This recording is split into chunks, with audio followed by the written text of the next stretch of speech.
Hello, Mrs. Mayo's class. This is Mr. Taylor from the high school library, and I'm going to share with you some books today. I have a stack here of options that are available for you. If you would like to check those books out, you can. The website to check out the books is Koha. It's at library.penmanor.net. You just log on with your Google info, so that's going to be your ID number and then whatever you use for your Google password. The other thing is you can place a hold when you go on there. So if there's a book that you want, if you want to look around, if perhaps none of these books interest you, but you know you're interested in a different topic or a different subject, you can explore at library.penmanor.net and find something that you might enjoy reading. If you do have questions or if there's some way that I can help you, then please feel free to reach out. I'll also mention here that we have an ebook collection. It's called Sora. Mrs. Mayo does have some instructional videos and things she'll post in Google Classroom. It will show you how to get those. But if you'd like to get an ebook, you can download the ebook to your phone or to your laptop. You can actually read it in your browser. So if that's an option you'd like to, you could do that. Then you don't have to have a physical book. You'll just have your laptop or your phone. So and that's as I said, that's called Sora.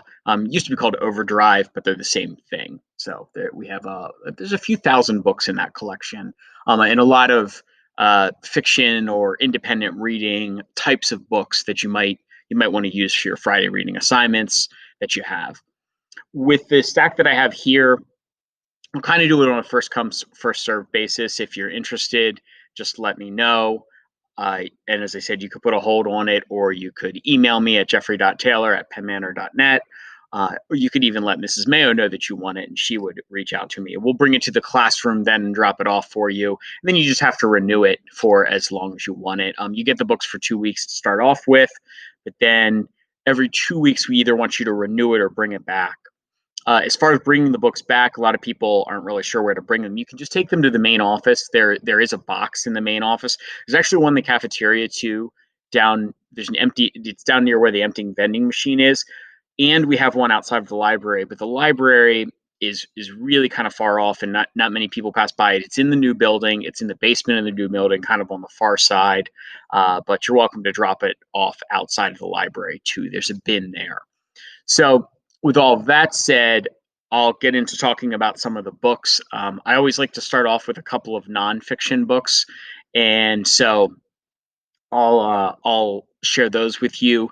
And I also have some books here I think that connect to some of the books that maybe you have read in class or you will be reading in class. So we'll try to work those in also.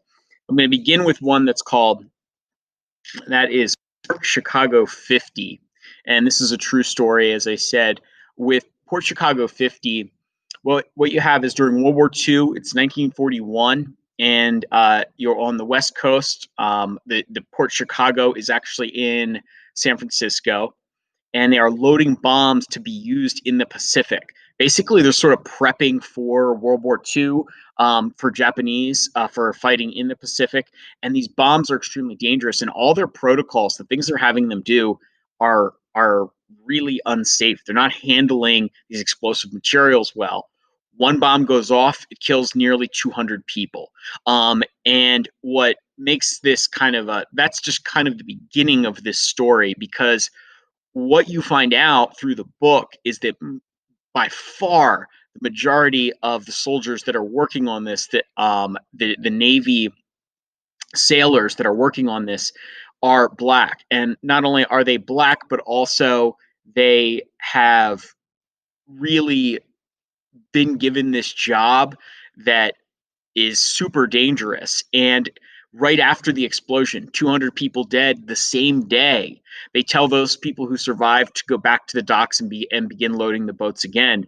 And many comply, but there are 50 guys who are like, "We're not doing that. It's we're gonna get blown up."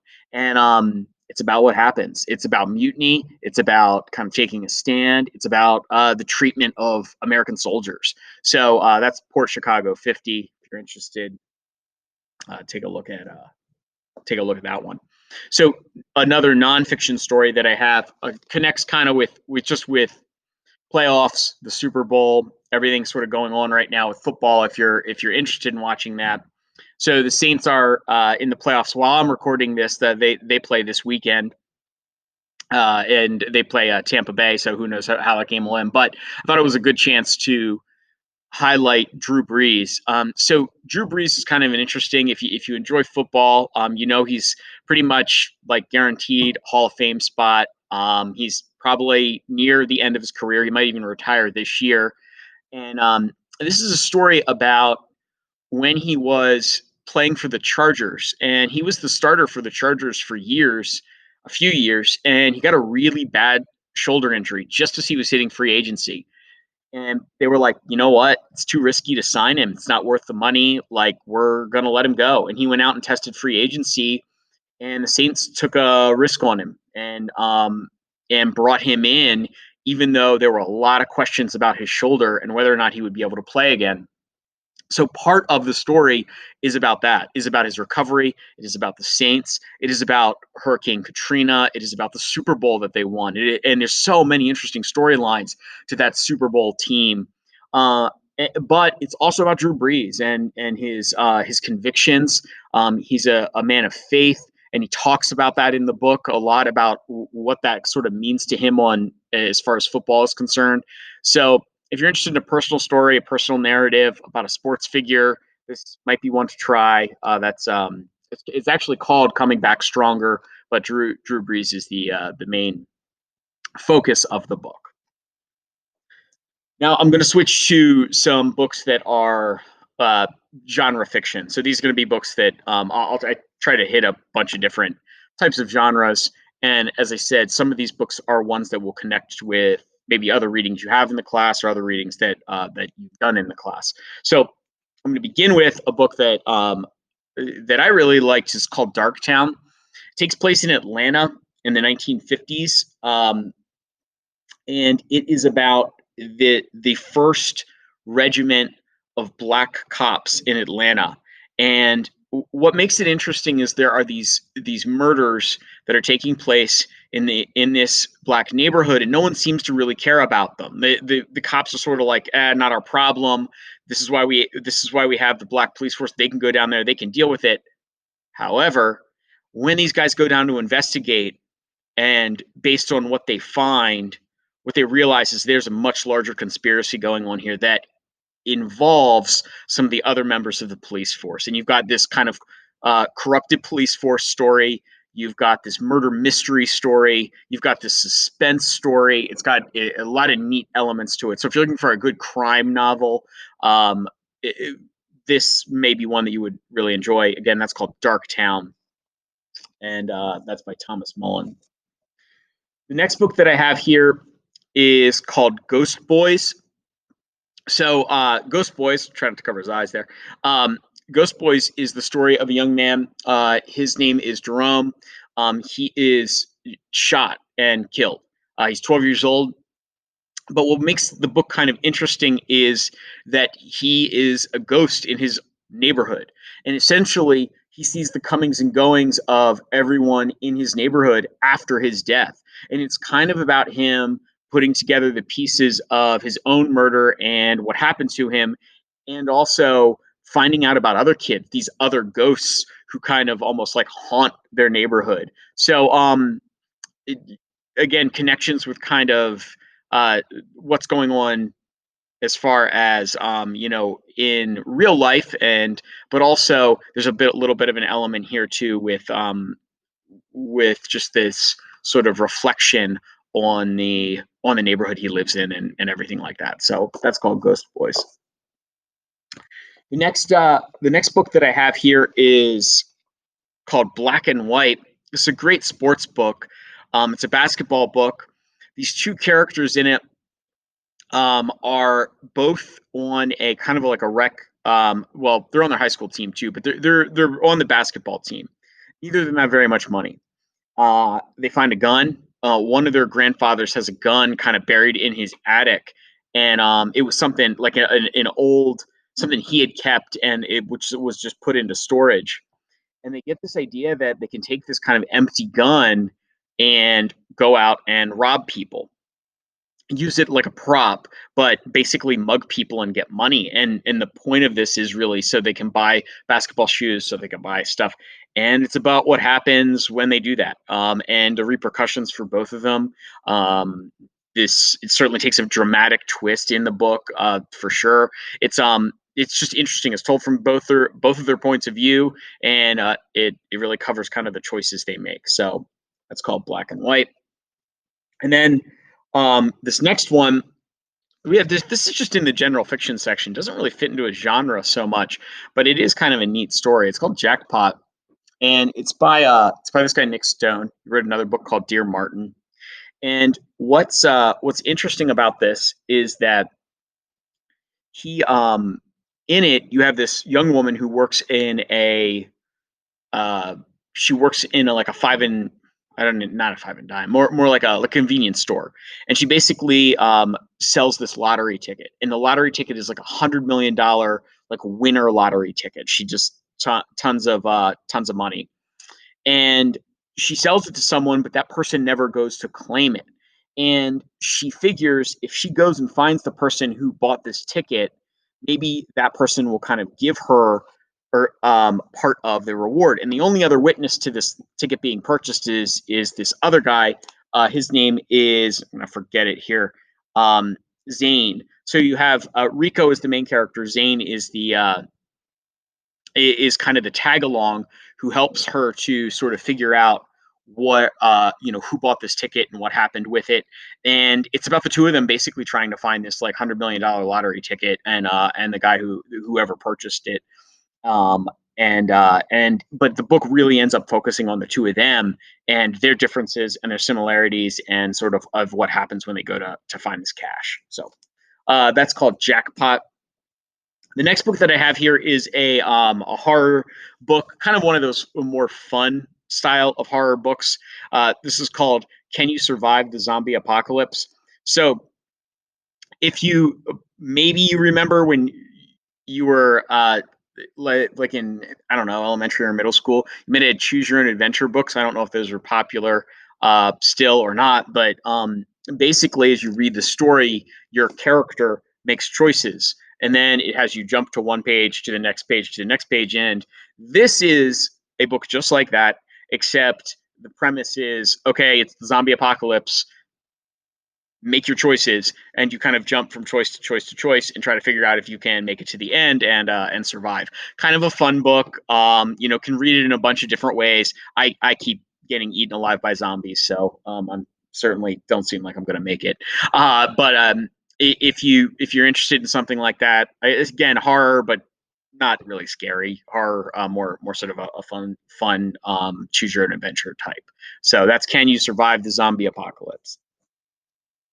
Next book that I have here is a romance novel. It is called 180 Seconds. It's by Jessica Park.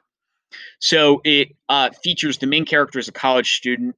She's in her third year of college. She's very introverted. She has some friends. She's not like a complete. She doesn't completely shut herself in, but she finds herself. There's this kind of like social media guy, this person who has like a YouTube channel and like tons of followers and all these things.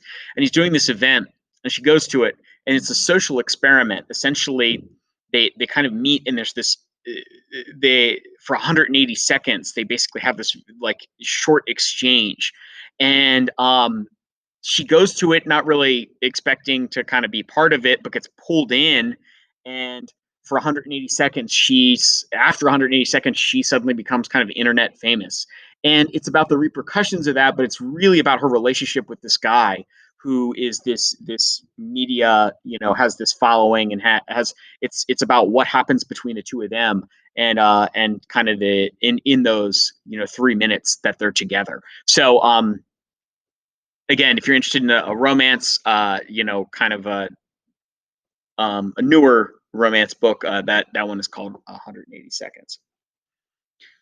So suspense thriller. This one is simply called Sniper, a thriller, and you what you have in this one is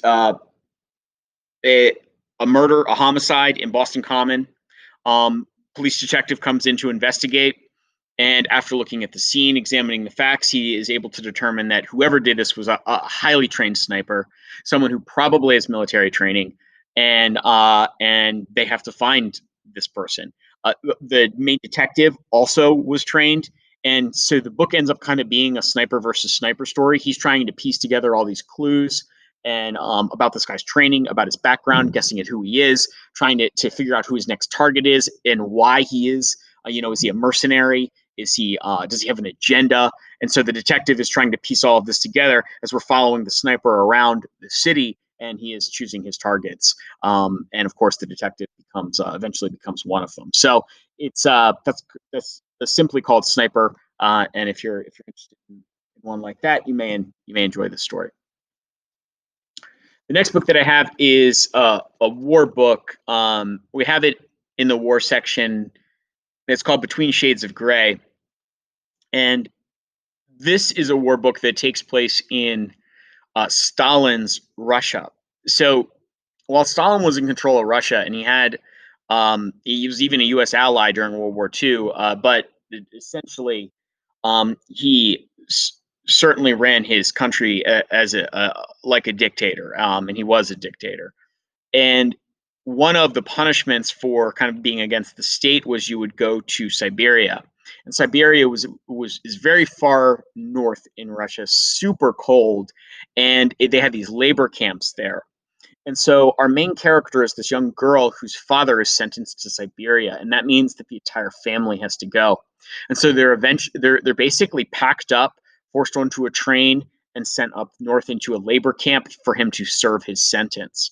And it's about what happens to them while they're there. These were essentially, the best parallel you can probably make are really like the Holocaust um, camps where these were people who were malnourished, mistreated, families, kids, even, and you'll see that in the story, and they're there to serve their time, but it's really a death sentence in a lot of ways. So that's called Between Shades of Gray, and that one, as I said, based on real events, but taking a fictional character and putting them in kind of a realistic situation that did happen.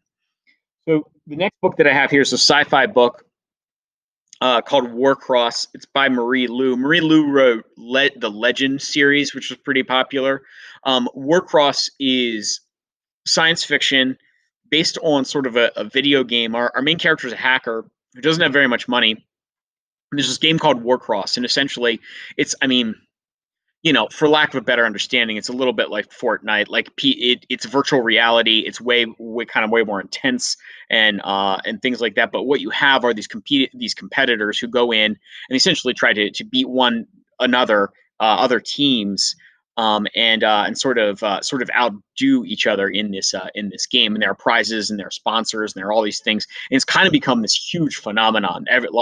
Everybody watches it. It's like a sporting event. Our main character hacks her way into it and basically finds herself in the middle of like this huge championship tournament that she shouldn't be in. And she thinks that she is going to get in a ton of trouble for this. But actually, the designer of the game contacts her and basically says, "Look, we have a huge security breach, and not just her hacking in, but somebody else has gotten in and is really messing with the programming of the game. And they're afraid that the championships are going to be undermined. So she becomes kind of like a double agent. She becomes a player who is really there to find out if someone's there to throw the game, to take it over, to destroy it, and what that might entail. And then it goes from there. So it's a mystery, it's a science fiction, it's some video game action in it, and things like that. So that's called Warcross. And then I'll leave you with one last book here that is a fantasy book. It's called Mortal Danger. A main character in this one is a young woman in her junior year of high school. High school has been absolutely miserable for her. She has not enjoyed any of it. A lot of backstabbing, a lot of people who have been very unkind for her, and she makes a Faustian deal. So Faust is kind of a deal with the devil. With Faust is this um, story. Maybe you've heard of it, but so we have this. She makes this deal, kind of that in order to get this power and to get revenge, she's kind of willing to almost sell her soul. And she comes back her senior year now, and she has some ability to enact the revenge that she wants, really, with just some kind of some suggestion and some a little bit of push. She's able to sort of manipulate situations and really get the revenge that she's looking for. And it puts her on this war path, kind of against everybody else. And the book is building, you're kind of watching her take this sort of evil turn, and really it becomes a question of, what is she ultimately going to do. And when the devil comes back, when the devil returns to get his due, what happens to her. And so that's called Mortal Danger. Again, fantasy type of it's a story with that one. Again, any of those books that I just mentioned are all available to take out. You can, as long as, like I said, first come, first serve. But you can go ahead and check those out at library.penmanor.net, and you can always email me at jeffrey.taylor@penmanor.net also. So I hope to see you soon, and hope you're well. Have a good one.